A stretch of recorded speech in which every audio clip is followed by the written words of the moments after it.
Dulu saya nonton TV dari pagi sampai siang, sampai malam, sampai pagi lagi beliau terus.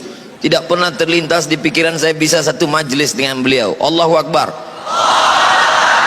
Ketika orang memuji A.A.G tampil di seluruh TV, bagaimana cara A.A.G bisa meluruskan niat dan membersihkan hati?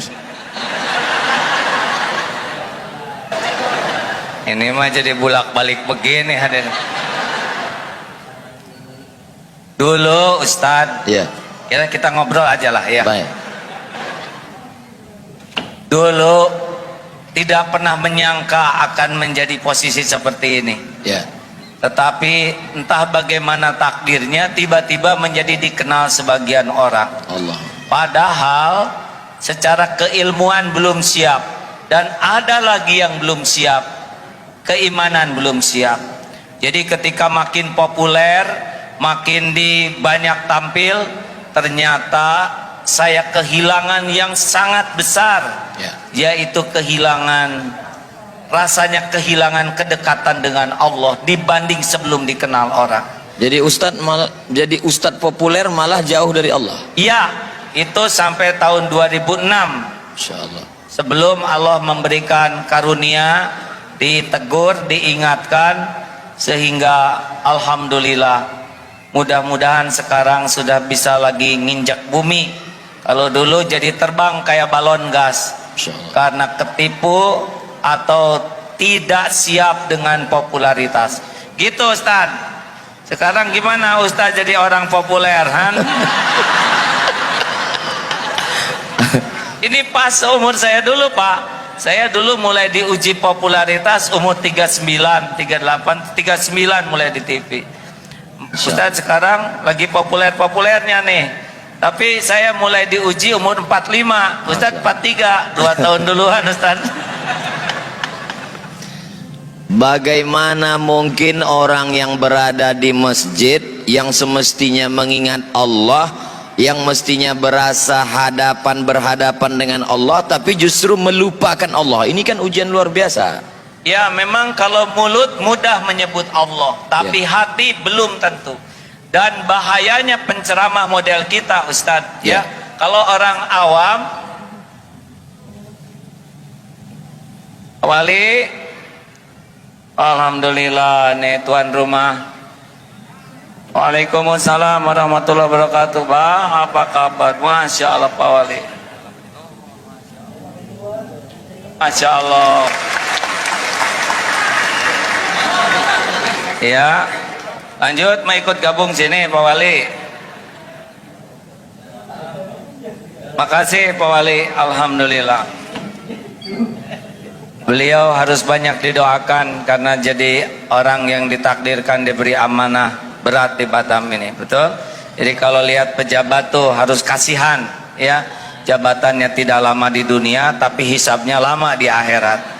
Makanya doakan, doa. Jangan hanya menuntut, yang penting mendoakan. Betul Pak Wali? Masya Allah. Ada sebagian orang ketika dia diuji dengan sakit, dia katakan saya sedang diuji. Diuji dia dengan kemiskinan, dia katakan saya sedang diuji.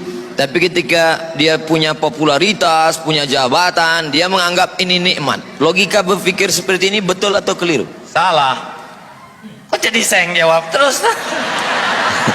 Jadi justru ujian yang ada puji, ada caci. Ujian yang terberat itu pujian. Kenapa berat? Karena pujian ini cocok dengan yang nafsu sukai. Jadi kalau nafsu suka, itu lebih berat. Tapi kalau nafsu tidak suka, itu cenderung yang lebih dekat yang Allah sukai.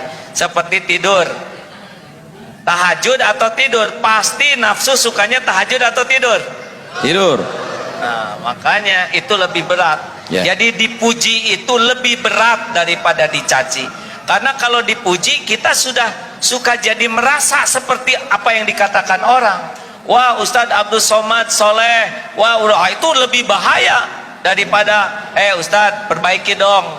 Nah, itu lebih bagus. Berarti kalau gitu kita lebih berusaha mencintai haters daripada lovers. Ya, lover dicintai, haters juga dicintai. Masya Allah. Karena tidak rugi kita dikritik orang. Yang rugi itu sebetulnya kalau terpedaya oleh pujian orang. Sekarang bagaimana rasanya Ustaz jadi orang terkenal? Masya Allah, tabarakallah. Kita sedang disadarkan bahwa selama ini kita salah melihat hidup.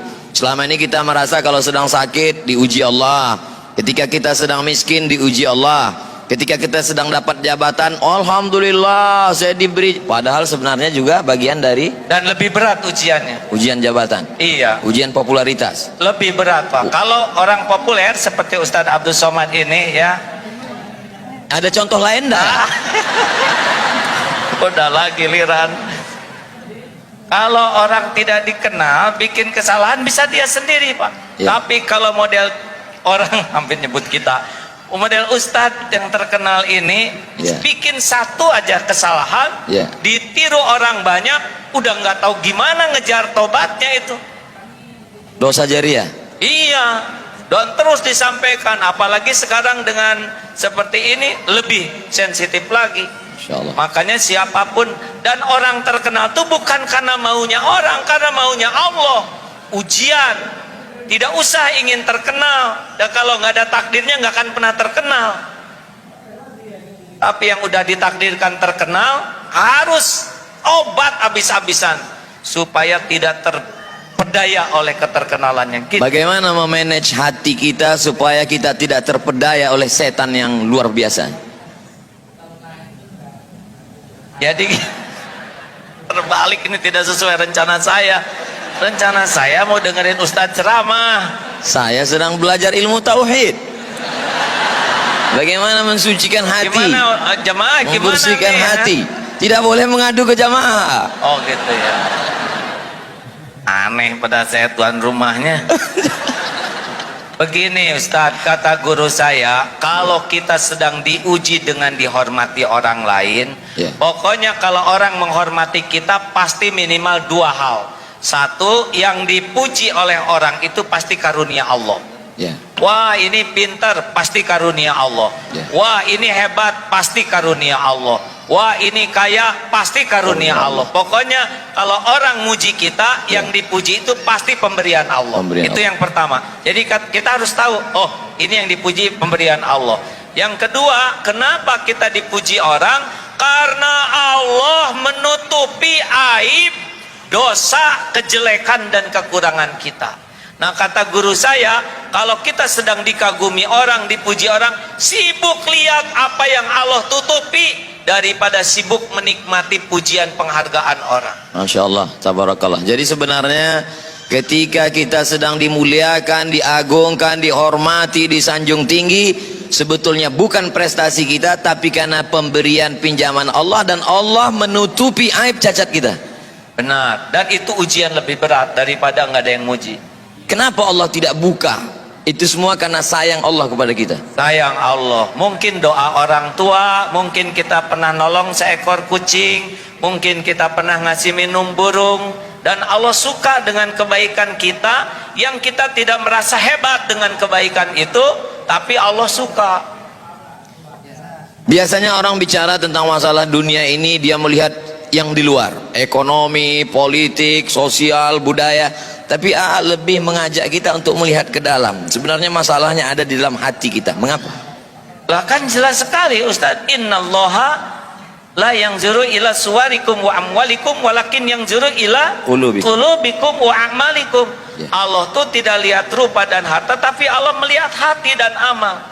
Ustaz maaf ya, mungkin Ustaz apa? Ustaz lebih hafal tentang dalil yang 3 dihisab pertama. Ya.